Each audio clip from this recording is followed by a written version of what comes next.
Coming to the etiology part, just the continuation.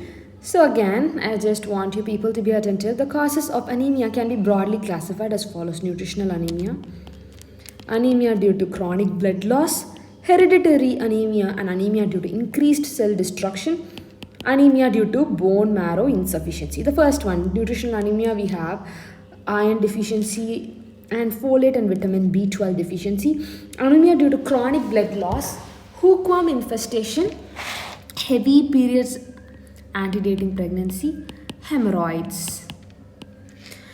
Hereditary anemia and anemia due to increased cell destruction, thalassemia, sickle cell anemia, hereditary spherocytosis and elliptocytosis, and malaria. Anemia due to bone marrow insufficiency, decreased production of blood cells as in aplastic anemia, bone marrow suppression due to radiation, drugs. That's why the pregnant women should never be exposed to the radiation. Hematological malignancies causing bone marrow suppression. See, the pregnant women,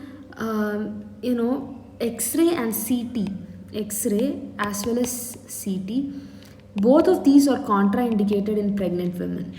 But MRI is allowed.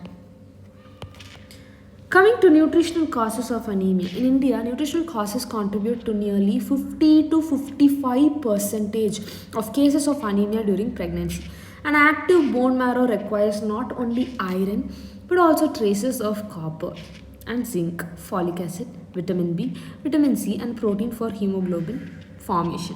In pregnancy, though iron deficiency is the commonest cause of nutritional anemia, folic acid or vitamin B12 deficiency are also frequently reported. More often, one encounters a combined deficiency of iron and folic acid known as dimorphic anemia.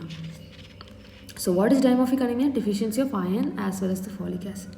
Iron deficiency anemia is the commonest cause of nutritional anemia in pregnancy. The iron deficiency may pre-exist and worsen during pregnancy, or it may develop during pregnancy. Causes of iron deficiency anemia in pregnancy: poor intake of dietary iron due to non-availability. For example, the women belonging to lower socioeconomic class, might not be able to take adequate amount of iron. The average Indian diet contains 20 to 22 mg of iron, of which only 10% is absorbed. So these will be asked in your MCQs, okay? So 20 to 22 mg. You can just note down the numerical values on the side of your books. This is adequate for a non-pregnant adult woman. In a pregnant woman, at least 4 to 6 mg of iron should be absorbed daily, which necessitates a daily dietary intake of 40 to 60 mg. During pregnancy, the demand for iron increases, which may not be met due to non-availability of or poor nutrition or due to reduced intake of food owing to nausea and vomiting of pregnancy. The iron content in the diet of women in lower socioeconomic groups may also be very low. Okay. Poor absorption and bioavailability. There are two types of iron, heme iron and non-heme iron. The bioavailability of heme iron found in animal protein is greater than that of non-heme iron found in a vegetarian diet. Nearly 30 to 40% of heme iron is absorbed, whereas only 10% of non-heme iron is absorbed. Factors influencing absorption. Absorption of iron is regulated by the state of the body stores. Iron absorption is rapid in the presence of diminished reserves. Poor absorption can also occur due to worm infestation and malabsorption due to intestinal factors. Iron enhancers and iron inhibitors. There are a number of dietary substances that act as iron enhancers and iron inhibitors. Iron enhancers are foods rich in vitamin C, such as citrus fruits, meat, and fish. These enhance the absorption of iron. Iron inhibitors are substances that inhibit iron absorption. Examples: tannins found in tea and coffee, phytates found in wheat, wheat and maize products, phosphates in eggs, dairy products, and antacids. So let me summarize. Citrus fruit, meat, fish are iron absorption enhancers. So these are all rich in vitamin C as well. What are iron inhibitors? Tannins, phytates, phosphates, and also calcium tablets, antacids. Increased demand during pregnancy. The physiological demand for iron during pregnancy is 3 times higher than in non-pregnant women. 3 times higher. Okay. And it increases as pregnancy progresses. The increased demand for iron requirement in a singleton pregnancy has been calculated to be 900 to 1000 mg. 900 to 1000 mg is needed in the singleton pregnancy. Don't forget it. Taking into account the requirements for the fetus, placenta, expansion of maternal erythrocyte mass and final losses due to delivery. The daily requirement of iron during pregnancy is 4 to 6 mg in the second trimester and 6 to 8 mg per day in the third trimester. The demand further increases in the presence of multiple pregnancies. Okay. Loss of iron. Excessive iron loss as in hookworm infestation and cyclostomiasis. Okay, this is important, really important. Dysentery, chronic malaria, bleeding piles, previous menorrhagia, chronic intake of drugs such as NSAIDs, excessive sweating as in tropical countries contributes to iron deficiency anemia. Infestation with ancylostoma can result in a blood loss.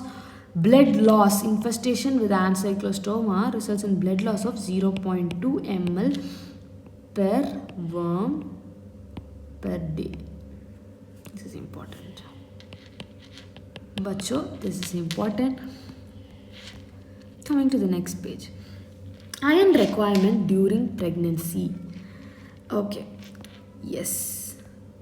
Iron requirement. To meet the increase in RBC mass, it's 500 mg that you need. Transplacental transport to the fetus, 300 mg. You need 300 mg. For the enlarging uterus, breast and enlarging breast, enlarging uterus, and for the enlarging placenta, you need 150 mg. To meet the blood loss at delivery, 150 200 mg. Iron saved due to amenorrhea in pregnancy is 200 mg. Okay. 500, 300, 500, 300, 150, 150 to 200, and 200 is just the saved portion. Inadequate transport. Protein deficiency can lead to poor transport of iron from blood to the bone marrow. So there must be adequate amount of protein in the woman's body, the pregnant woman's body, for the transport of iron to take place. Poor reserve. This may be seen in women entering their first pregnancy with inadequate iron reserves due to pre-existing adolescent anemia, or in multiparous women who have repeated pregnancies without spacing less than 2 years between pregnancy.